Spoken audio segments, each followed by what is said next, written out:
Aux côtés de mes pairs africains, je réaffirme l'engagement du Sénégal à renforcer les efforts déployés pour la paix, la sécurité, la stabilité et l'intégration africaine.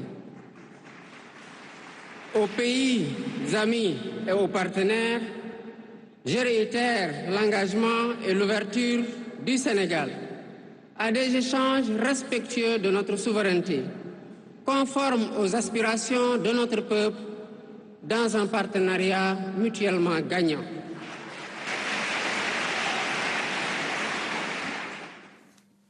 Voilà, il avait dit vouloir une collaboration respectueuse, vertueuse, mutuellement productive, ce sont ses mots. Gilles Yabi, on n'attend pas vraiment de révolution ou pas? Non, je ne pense pas qu'il y aura une révolution, mais je pense qu'il y a un discours clair sur la souveraineté.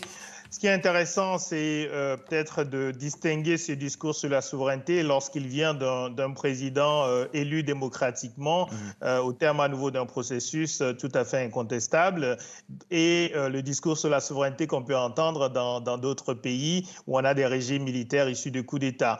Il est important qu'il n'y ait pas de confusion de ce point de vue-là, et cela va peut-être permettre justement de donner un contenu plus concret à la souveraineté et un contenu au fond qui n'effraie personne, dans la mesure où on est effectivement aujourd'hui dans une phase historique sur l'ensemble du continent où les populations qui sont jeunes ont évidemment envie d'avoir des relations décomplexées avec tous les partenaires, les anciens comme les plus récents, et d'avoir surtout une focalisation sur les besoins les plus importants, disons, des populations. Et je crois qu'aujourd'hui, à nouveau, la question qui se pose pour les Sénégalais, ce n'est pas tant l'évolution de la relation avec la France que ce que Bassirou Diomaye Faye pourra faire effectivement pour le développement économique et social du pays. Mais ce qui a été frappant dès le début de son discours d'investiture, c'est la clameur qui s'est élevée dans la salle quand le président sénégalais a présenté les chefs des juntes maliennes, burkinabé, guinéennes.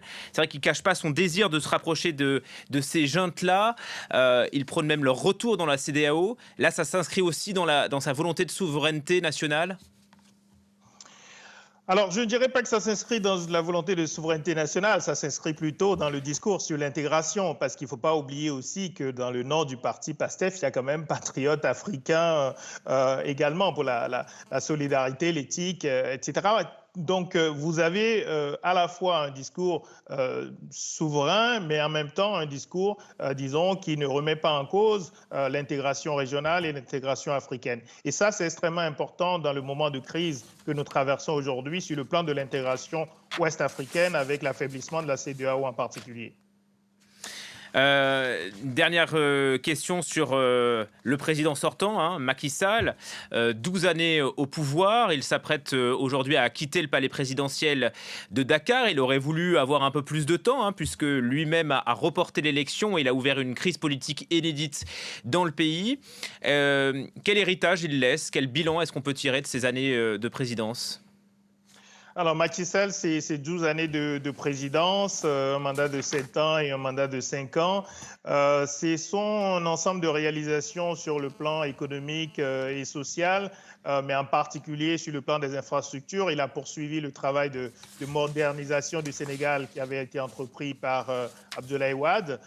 Mais évidemment, même lorsqu'on a un bilan positif sur le plan des infrastructures, se pose toujours la question du coût de ces infrastructures en termes d'endettement du pays, mais aussi en termes de gouvernance, si les coûts ont été beaucoup plus élevés qu'ils n'auraient dû l'être, par exemple. Mais c'est vrai, il a un bilan. Je pense que c'est un président qui a travaillé. On ne peut pas dire qu'il a été un président inactif. Il a été présent sur la scène également africaine et internationale. Mais malheureusement, je pense qu'il a terni le côté positif de son bilan par les 3 dernières années, un peu d'acharnement sur l'opposition et des restrictions d'un certain nombre de libertés. Et cette décision de reporter l'élection a été vraiment, je pense, assez catastrophique sur le plan politique pour lui. Et il part en étant vraiment, disons, contraint par les institutions. Il ne faut pas l'oublier.